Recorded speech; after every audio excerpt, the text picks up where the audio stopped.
होंदूबाबा अशोक खरात विरोधात एसआयटीनं नाशिक जिल्हा न्यायालयात 1150 पानांचं चार्जशीट दाखल केलंय।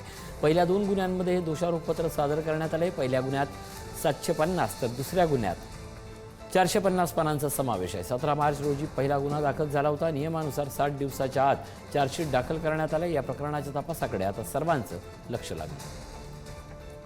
किरण टाजणे आमचे प्रतिनिधी आपल्यासोबत जोडले जात आहेत। किरण, 1100 पानांचं चार्जशीट, पहिल्या आणि दुसऱ्या गुन्ह्याबाबत असलेले चार्जशीट, काय अपडेट? खरं म्हणजे अशोक खरातच्या विरोधात विविध पोलीस ठाण्यांमध्ये वेगवेगळे गुन्हे दाखल आहेत। त्यामध्ये विशेषतः जर बघितलं तर एसआयटी कडे जे लैंगिक शोषण आणि त्यासोबतच एक आर्थिक फसवणुकीचा जो गुन्हा आहे त्या गुन्ह्यांच्या अनुषंगाने तपास सुरू होता। त्यापैकी 2 गुन्ह्यांच्या अनुषंगाने जे चार्जशीट दाखल झालेले आहे त्यामध्ये 1150 पानांचं ही चार्जशीट आहे।